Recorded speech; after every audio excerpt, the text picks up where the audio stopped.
Hello, this is Buddhist Books B-Sides. The Milinda Panha, Part 2, in which I will continue reading the Milinda Panha. This is the one where, after Alexander the Great conquered the Persian Empire, then the Greek Empire, whatever, that's probably not what it's called, got divided into smaller kingdoms. One of them was the Parthian Empire, if I recall correctly. I might be a little off. I'm not here to teach history. But the interesting thing is that there were Greek kings in what is today like northwestern India and also in present-day Pakistan and Afghanistan, and they were Greek. They were bringing Greek architecture and statue making and culture and language and stuff, but they were absorbing Hinduism and Buddhism. And this particular king, Menander, I think, was Menander was, or Menander the Second, I think, was devoutly Buddhist. And this is a conversation he had with the Buddhist sage in around the 2nd century, I think, called Nagasena. So if you're interested in that, here's the playlist. You can start at the beginning. Otherwise, I will pick up right where we left off last time.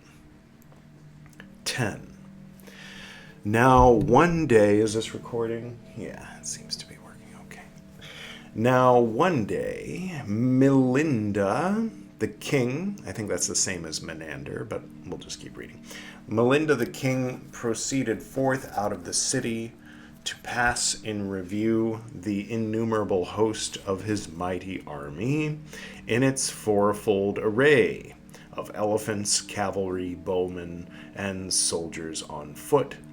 And when the numbering of the forces was over, the king, who was fond of wordy disputation and eager for discussion with the casuists, sophists, and gentry of that sort, looked at the sun to ascertain the time, and then said to his ministers, quote, "The day is yet young.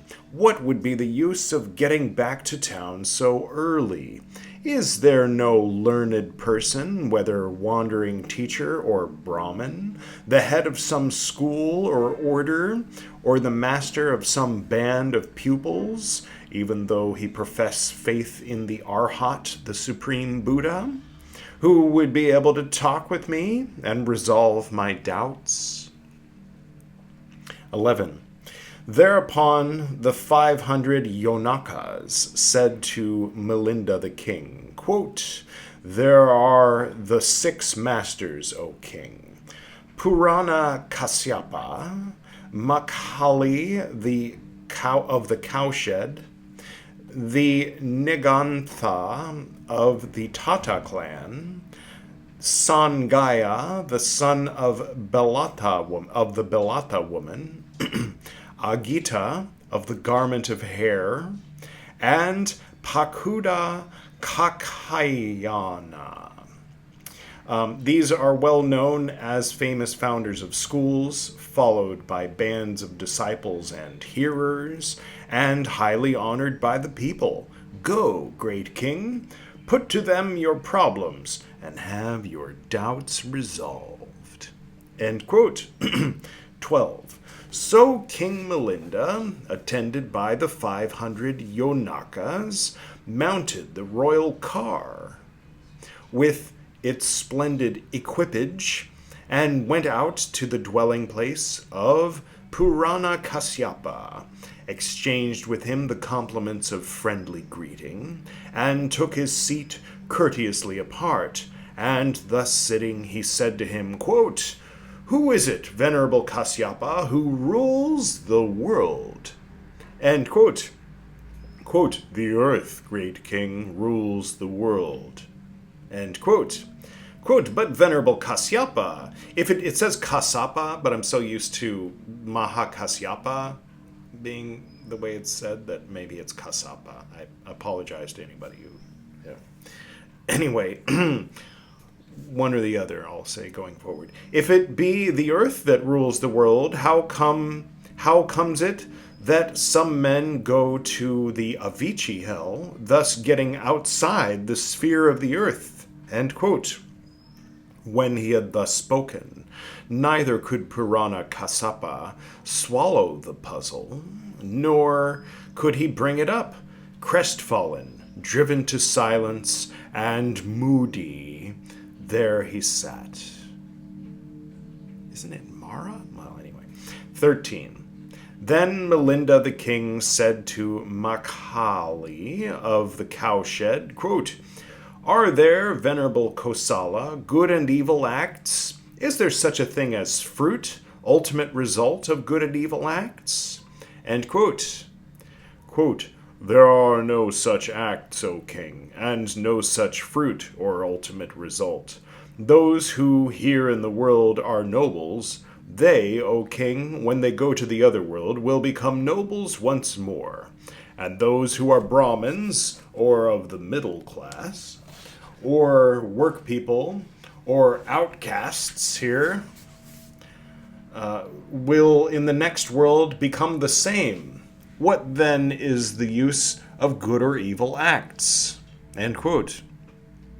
Quote, "If, venerable Kosala, it be as you say, then, by parity of reasoning, those who here in this world have a hand cut off must in the next world become persons with a hand cut off, and in like manner those who have had a foot cut off or an ear or their nose." End quote. Okay, King Menander, I also disagree with Gosala, but your argument is full of holes. Okay, I'll just keep. And at this, Makhali was silenced. That's all it took? Okay. 14. Then thought Milinda the king within himself, quote, "All India is an empty thing.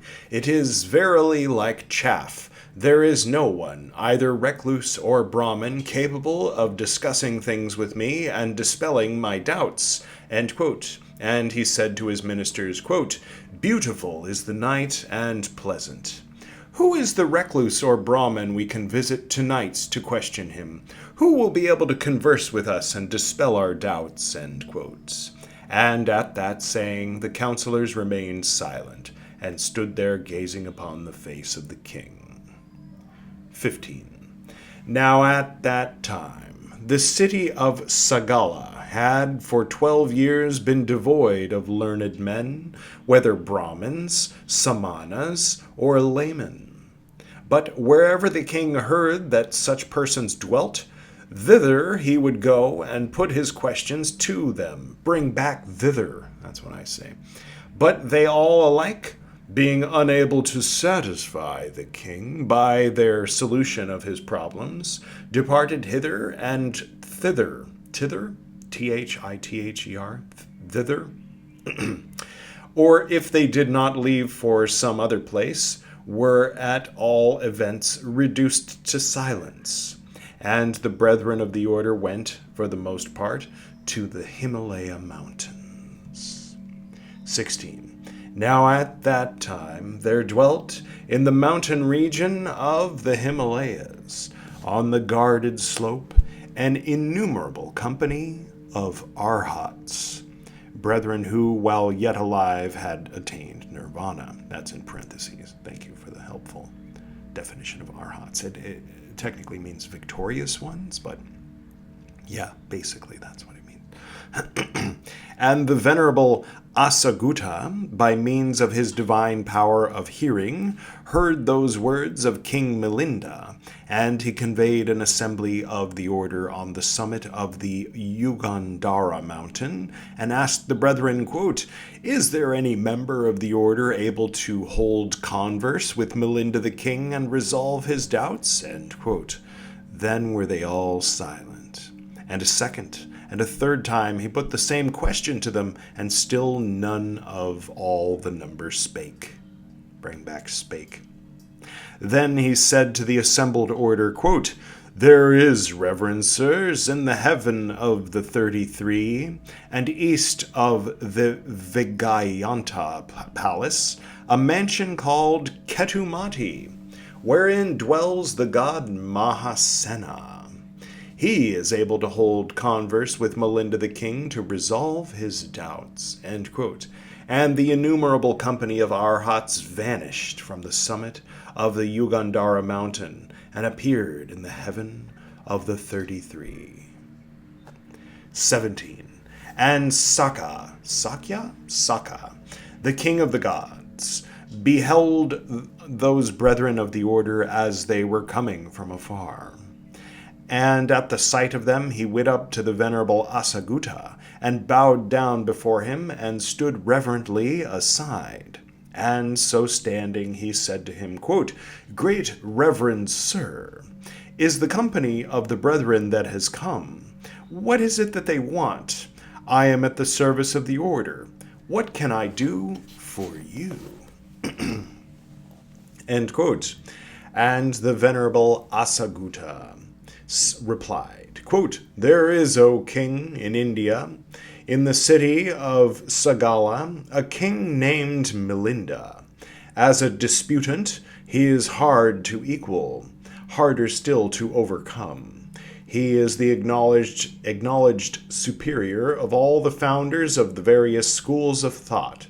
He is in the habit of visiting the members of the order and harassing them by questions of speculative import.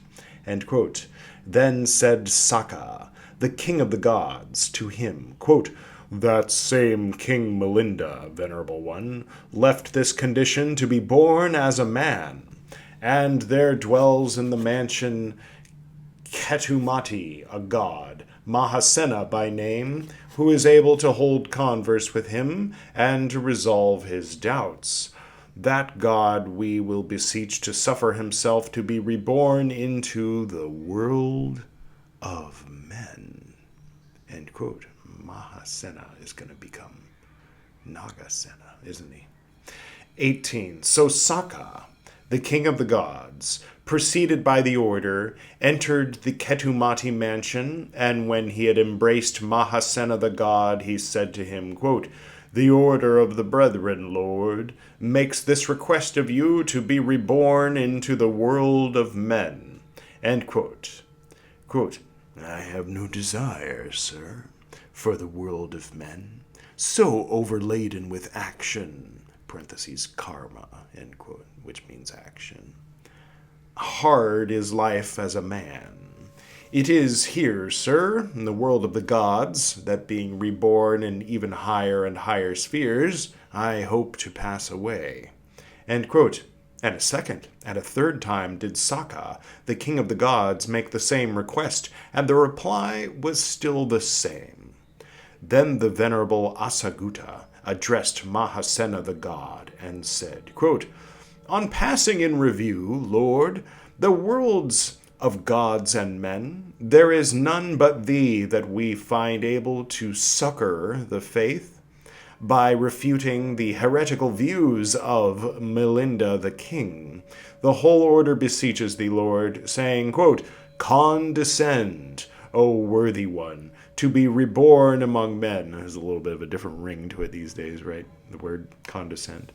In order to lend to, but literally, go down, Anyway, not like go down, but, with Mallory Knox and all that. Excuse me. Condescend, O worthy one, to be reborn among men in order to lend to the religion of the Blessed One thy powerful aid. End quote.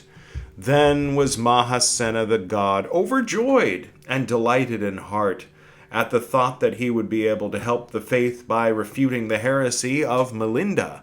And he gave them his word and said, quote, Very well then, venerable ones, I consent to be reborn in the world of men. End quote. I touched the cord, so I wanted to make sure that it's still recording. Okay. 19. Then the brethren, having thus accomplished the task they had taken in hand, vanished from the heaven of the 33 and reappeared on the guarded slope in the Himalaya mountains.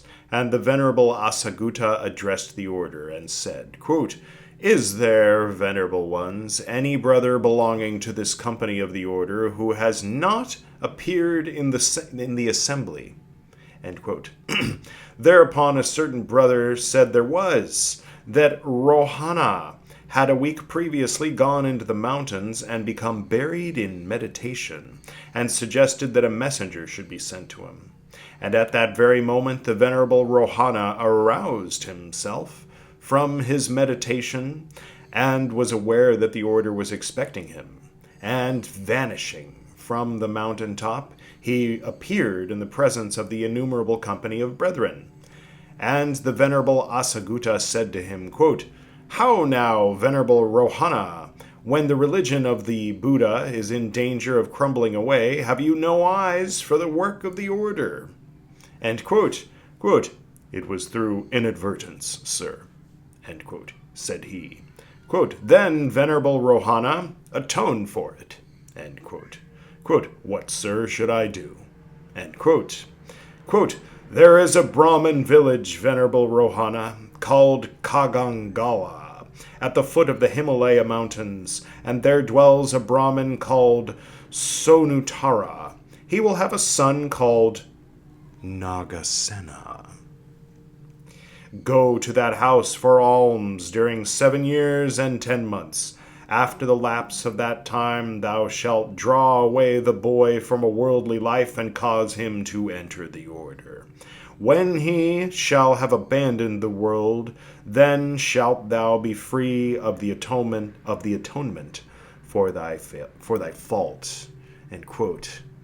You could have just asked him. You don't have to do this House of the Dragon guilt trip. You got your white robe dirty. Now you have to... 20, or whatever, I don't know. 20. Now Mahasena the god passed away from the world of the gods, and was reborn in the womb of the wife of the Brahmin Sonutara. And at the moment of his conception, 3 strange, wonderful things took place. Arms and weapons became all ablaze.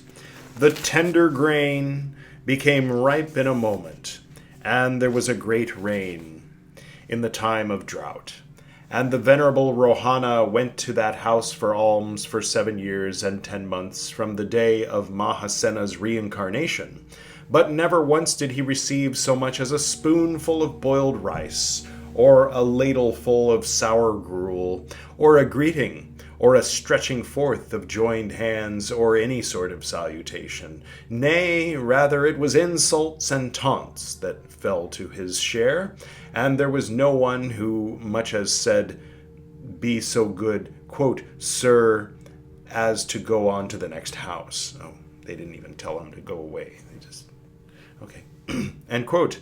But when all that period had gone by, he one day appeared to have those very words addressed to him.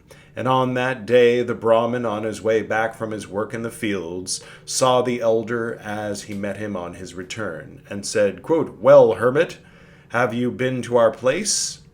There's no end quote there. Guys. Quote, "Yes, Brahmin, I have," end quote. Quote, "But did you get anything there?" End quote. Quote, "Yes, Brahmin, I did," end quote. And he was displeased at this, and went on home and asked, quote, "Did you give anything to the hermit?" End quote. Quote, "We gave him nothing," end quote, was the reply. 21. Thereupon the Brahmin the next day seated himself right in the doorway, thinking to himself, quote, "Today I'll put that hermit to shame for having told a lie," end quote. And the moment that the elder in due course came up to the house again, he said, quote, "Yesterday you said you had got something at my house, having all the while got nothing. Is lying allowed to you fellows?" End quote. The elder replied, quote, "Brahmin, for 7 years and 10 months, no one even went so far as to suggest politely that I should pass on. Yesterday, this courtesy was extended to me. It was to that I referred. End quote. The Brahmin thought to himself, quote, if these men, at the mere experience of a little courtesy, acknowledge in a public place and with thanks that they have received an alms, what will they do if they really receive a gift? End quote. And he was much struck by this, and had an alms bestowed upon the elder from the rice and curry prepared for his own use, and added furthermore, quote, every day you shall receive food here, you shall receive here food of the same kind. End quote. And having watched the elder as he visited the place from that day onwards, and noticed how subdued was his demeanor, he became more and more pleased with him, and invited him to take there regularly his midday meal. And the elder gave, by silence, his consent, and daily from that time forth, when he had finished his meal and was about to depart, he would pronounce some short passage or other from the words of the Buddha. 22. Now the Brahmin's wife, after her 10 months, brought forth a son, and they called his name Nagasena. He grew up in due course till he became 7 years old, and his father said to the child, quote, do you want, dear Nagasena, to study the learning traditional in this Brahmanical house of ours? End quote. Quote, what is it called, father? End quote, said he. Quote, the 3 Vedas are called learning, Sikha. Other kinds of knowledge are only arts, my dear. End quote. Quote, yes, I should like to learn them, father, end quote, said the boy. Then Sonutara, the Brahmin, gave to a Brahmin teacher 1,000 pieces as his teaching fee, and had a divan spread for him aside in an inner chamber, and said to him, quote, do thou, Brahmin, teach this boy the sacred hymns by heart. End quote. So the teacher made the boy repeat the hymns, urging him to get them by heart, and young Nagasena, after one repetition of them, had learned the 3 Vedas by heart, could intone them correctly, had understood their meaning, could fix the right place of each verse, and had grasped the mysteries they contained. All at once those arose in him an intuitive insight into the Vedas. What? All at once there arose in him an intuitive insight into the Vedas, with a knowledge of their lexicography, of their prosody, of their grammar, and of the legends attached to the characters in them. He became a philologist and grammatarian, and skilled alike in casuistry, and in the knowledge of the bodily marks that foreshadow the greatness of a man. 23. For those of you who were like, what? He said 23 at the 23-minute mark. I know. I noticed. Anyway, then young Nagasena said to his father, quote, is there anything more to be learned in this Brahmanical family of ours, or is this all? End quote. Quote, there is no more, Nagasena, my dear. This is all. End quote, was the reply. And young Nagasena repeated his lesson to his teacher for the last time, and went out of the house, and in obedience to an impulse arising in his heart, as the result of previous karma, sought a place of solitude where he gave himself up to meditation. And he reviewed what he had learnt throughout from beginning to end, and found no value in it anywhere at all. And he exclaimed in bitterness of soul, quote, empty forsooth are these Vedas, and as chaff.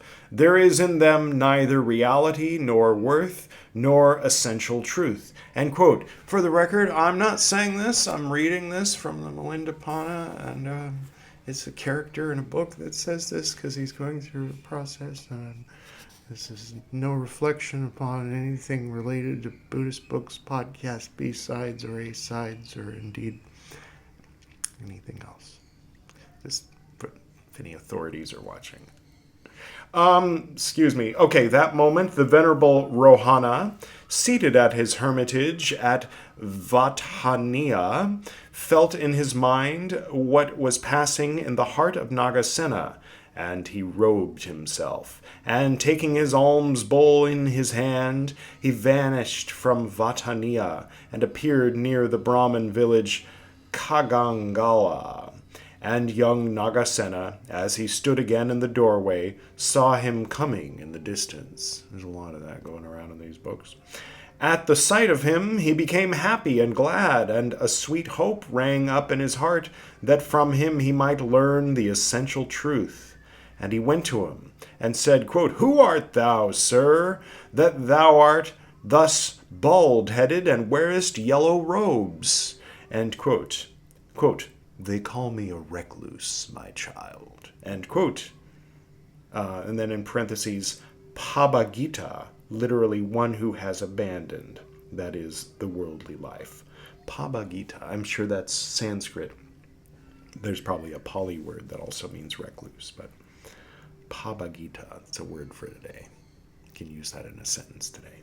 No, probably not. Quote, "And why do they call thee, quote, one who has abandoned," end quote?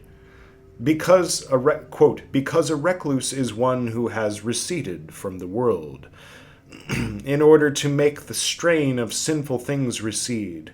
It is for that reason, my child, that they call me a recluse.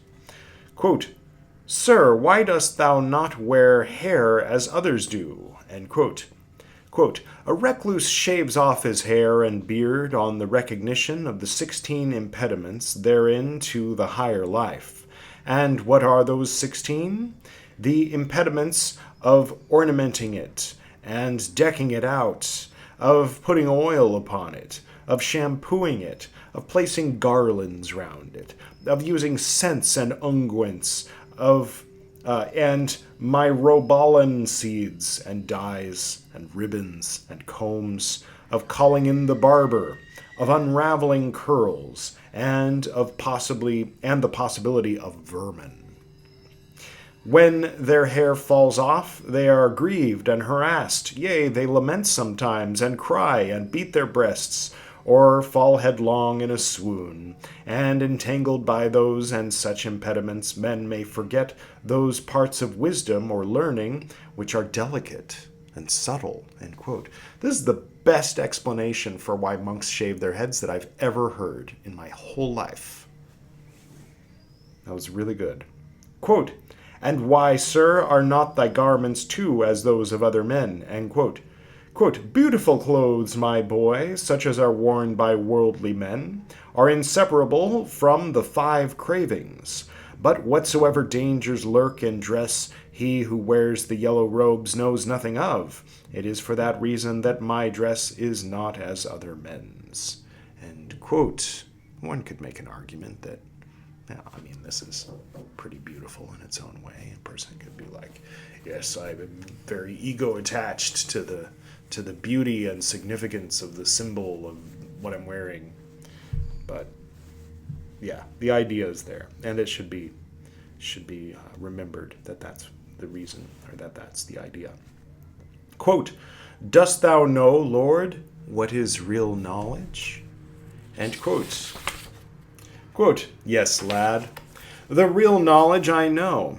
And what is the best hymn?" Mantra, it says. So when the word mantra comes along, they translate that to hymn, H-Y-M-N. So we can imagine a bunch of stuffy British men going, la, la, la, la, la. Yeah.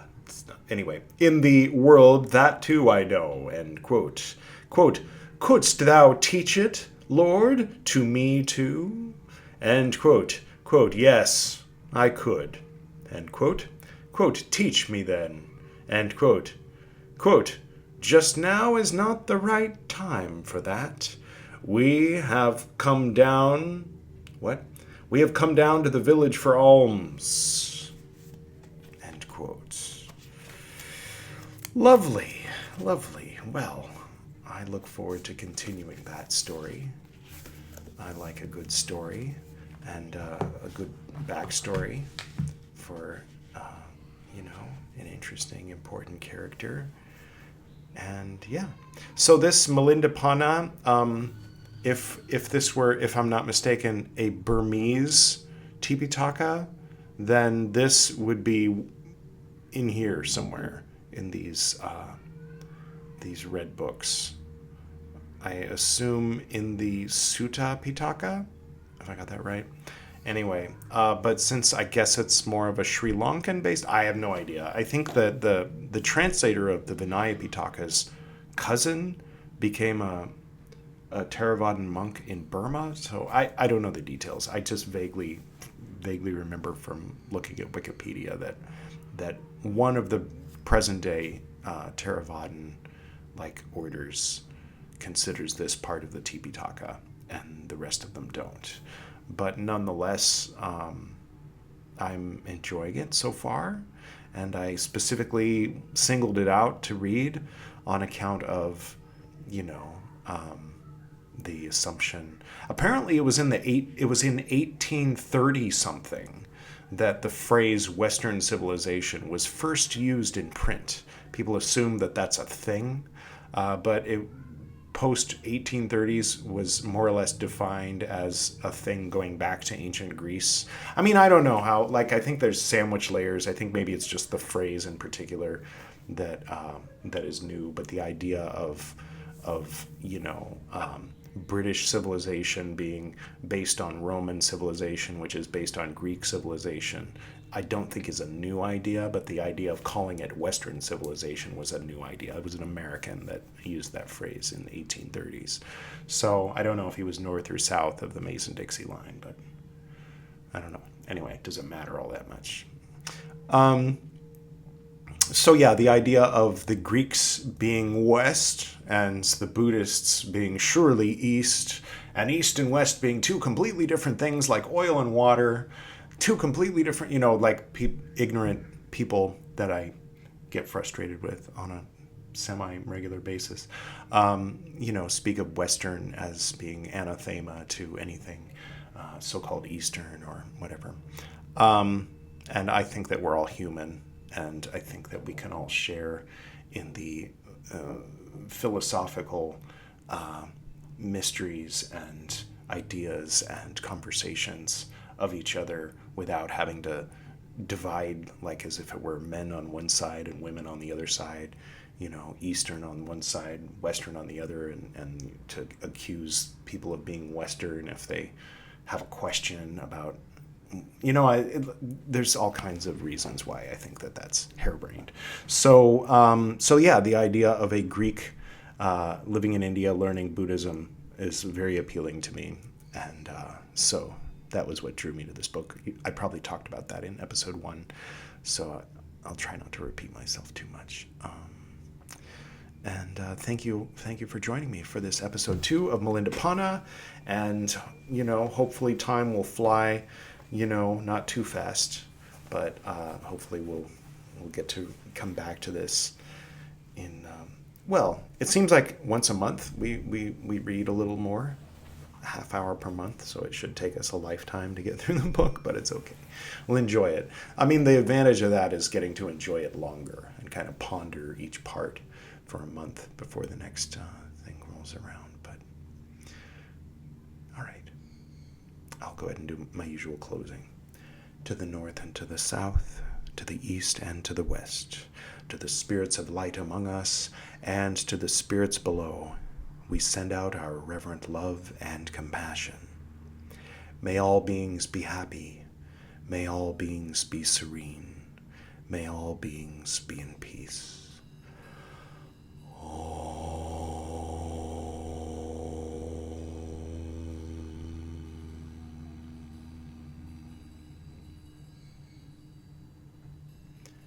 Until next time.